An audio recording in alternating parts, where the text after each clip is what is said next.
The reviews are in, and we're going to tell you what they are. He's Todd Vandenberg, I'm Rob Steele, and we've got two things to review. One's a TV show, one's a movie, and if you thought that just having TV shows and movies were very separate things, wait till you find out what they are. Because, wow, very separate things. We're going to start with Todd, though, because we've been talking about the movie Bad Times at the El Royale for a while now. And you beat me to it. I did, and I'm happy. Good. Yeah, it's an interesting, because we've been talking about it for a long time, because the trailer looked, because all you could, there were going to be odd things happening, and you figured they would be bad because that's the name of the frickin' movie. Because other than that, so it didn't really give away much, and all you knew is a lot of strangers get together at this motel, and odd things would happen. And that is what happens in the film. I'll get together at a, they keep calling it a hotel, but motel. It takes place in 1969. Has some cast. We'll just start with the cast. Jeff Bridges, Hemsworth, Dakota Johnson, who's better than I expected in this. John Hamm. I mean, really, really top-notch cast. Basically, I would say it is Quentin Tarantino light. It's not like, and I don't mean that in a bad way. I was hoping something kind of like Quentin Tarantino. It's very much like a Tarantino film. It's not as good as Tarantino's best films. That's not an insult, because Tarantino's best films are some of the best, to me, are some of the best movies ever, period. Could it fit in? Could you just slap Tarantino's name on it and people would say, yeah, that was pretty good? Yeah, it could. It's not as inventive as Tarantino's movies. Tarantino, throw in the usual suspects, it fits right in with that group. Lots of plots. Cinematography, not going to be on that list, because that list was for the 20th century, even though, like you said in our show on previously this week, the cinematographer group threw in a 21st century film, but that's okay. Looks great. Acting is great. Basically, Jeff Bridges shows up. He's a priest, and night at this kind of rundown motel that is on the border of California and Nevada, and the border right through the middle of the motel, and that does have something to do with what happens as the thing continues. It's also a metaphor, but it also makes a difference in the movie. Strangers continue to go up. All their little subplots out. Almost no one is who the hell you think they are.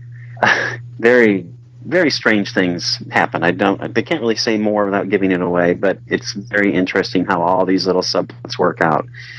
And John Hamm comes out and basically looks like he's doing a riff of this Mad Men character, but a cheesier version, and turns out that's not who he is at all in the film. Bridges is not who he appears to be in the film. Basically, nobody is who you think they are when they first show up. Except for Chris Hemsworth, who shows up halfway into the movie. And he's charismatic, kind of a lunatic. That's what he appears to be at the beginning. That's what he is.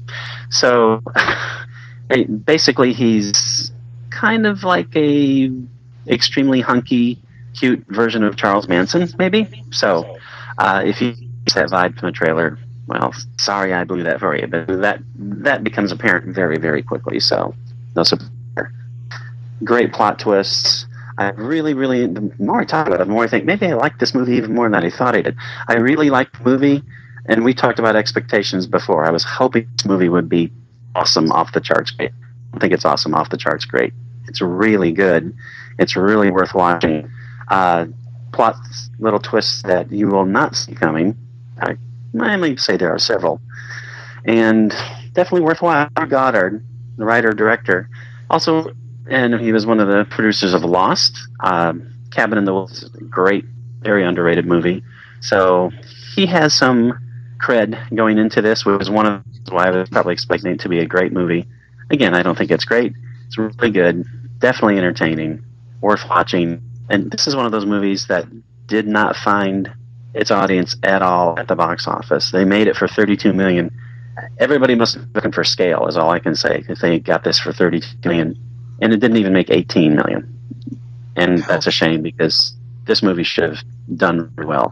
Not a great movie, very good movie, very entertaining, suspenseful, does everything in a movie like this. It's a really cool, entertaining, suspenseful thriller. Bad Times at the El Royale. Definitely watch it. Sounds like something I'll be watching this week, just to catch up, if nothing else. It's good stuff. Actually, what I've got, I think is good stuff too, although it is very different than anything you described at the El Royale, except for probably the good storyline. I'm going to talk about a TV series that was originally on, actually I think it was originally on Cartoon Network of all places, the Young Justice series, which for me may be one of the best animated series ever. I mean that sincerely. It's no sarcasm involved here. And a lot of people are going to go, ooh, Rob, best animated series. What about Batman the Animated Series? Because that was an incredible series, and it was. I'm not knocking that series. I'm saying this one's probably better. The thing with the Batman series was that it was episodic. You know, you can start anywhere in the series, and by the end of that episode, you know, just move on to any other episode at random. They don't really need to be in an order. Right. Young Justice does, because it is, each season has an overlying story arc. And, you start at the beginning, you end at the end, because that's the way you should watch TV series. He says, grumbling in the general direction of his wife, who watches episodes of a series like 1, 7, 3, 26, 5. No, stop that. It's killing me. Well, I digress. If you're watching The French Chef, but other than that, not really. Oh, jeez. Kills me. She's watching Deep Space Nine that way. No, don't do that. There's a storyline going on. Anyway, back to Young Justice. Originally, it started in 2010, ran for 2 seasons, which were excellent. Again, I'll compare it to the Batman series, which had an incredible voice cast. So does this. It may not have quite the same level, but it had Miguel Ferrer, Alan Tiddick, Mark Ralston, Kelly Hu. It's got Tim Curry in it. It can't be that bad. So, got some wonderful voice acting. A lot of people I had not heard of before who have done some great voice acting in this series. So that's going on. The art and animation is a lot more consistent than Batman the Animated Series was. The storyline is excellent. My problem with the way they ended the second season in 2012, and this pissed me off, was they ended season 2 by introducing my favorite bad guy in the DC universe, and possibly in all of comic bookdom, Darkseid, who is an incredible villain. They introduced him with 9 seconds left in the show, and that was it.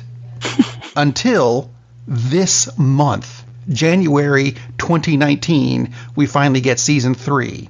Took you long enough. But they brought back the whole cast to do the voices again. It picks up pretty much where we left off. So far, 6 episodes have come out. It is no longer on Cartoon Network. Yay. It is now on the DC streaming service, which is not doing well. I'm going to recommend, subscribe to the DC streaming service at least through June so we can get series 3 of this out. Then you can cancel it, because as far as I'm concerned, there's only 2 reasons to subscribe to the DC service right now. Titans, which is a lot better than I thought it would be, and Young Justice, which is an incredible series. And it's doing something they should have done in the movies. I'm seeing stories from books I read in the DC Comics series. That's a hint. That's where you get your stories from. They're already written. Just translate them into scripts. How hard can that be? And if you're wondering what characters are in this and why is it called Young Justice, because it doesn't follow the Justice League proper. It actually follows, and don't call them sidekicks, although I'm about to. It follows the sidekicks. It starts off with Robin, Kid Flash, Aqualad, who they made a radical change to, but that's okay. They did it in the books too. And the original one does show up eventually, which adds a really weird twist. And Superboy. and we follow them as a team, and the Justice League uses their team to do covert ops stuff. Yes, let's send the kids out to do the covert ops stuff. But you know what? That's fine. Every sidekick, and don't call them that, it makes them pissy, shows up in this series. The Justice League shows up in this series a lot. Yes, there's a ton of bad guys. And some of them, you kind of go, I should know who that is, but I don't because they're not wearing their costumes. And then later you go, I remember him. He was that's the Riddler? Is it?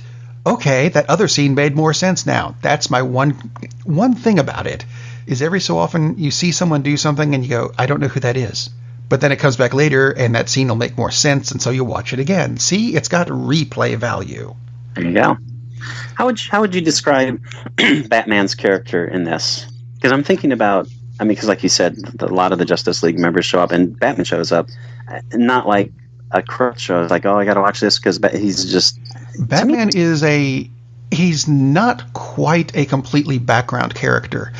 The way they have him set up in this is he's the member of the Justice League who assigns the missions to the Young Justice team, which are just called the team. That's it.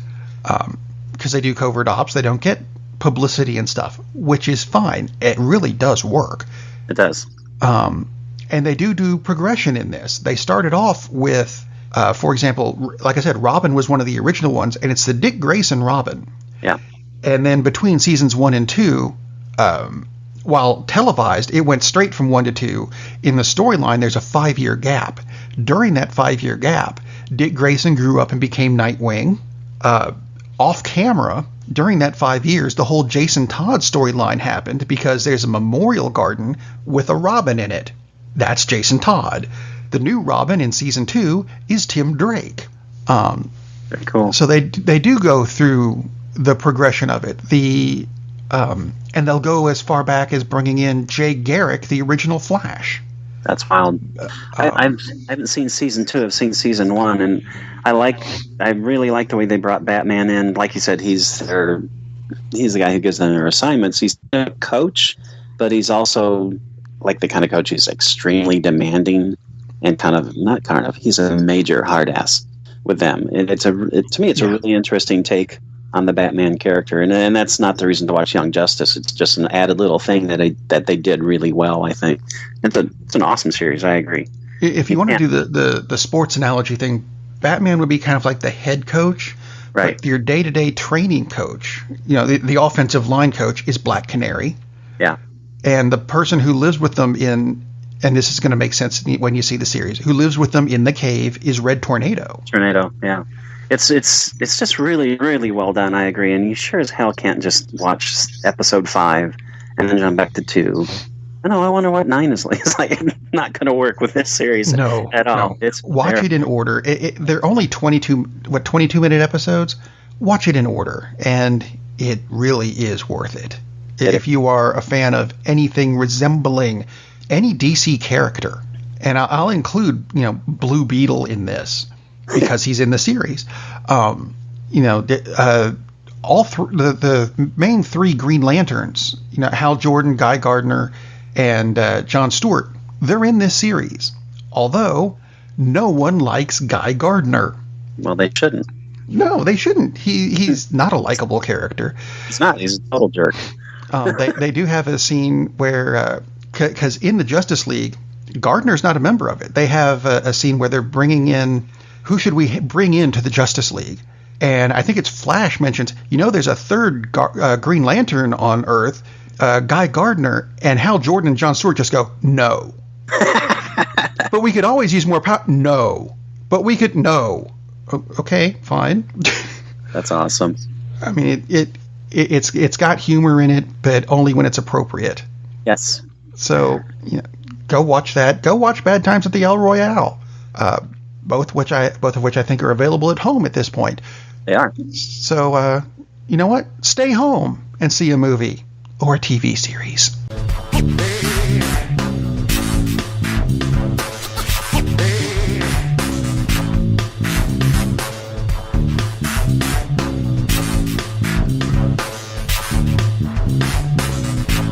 that's pretty much it.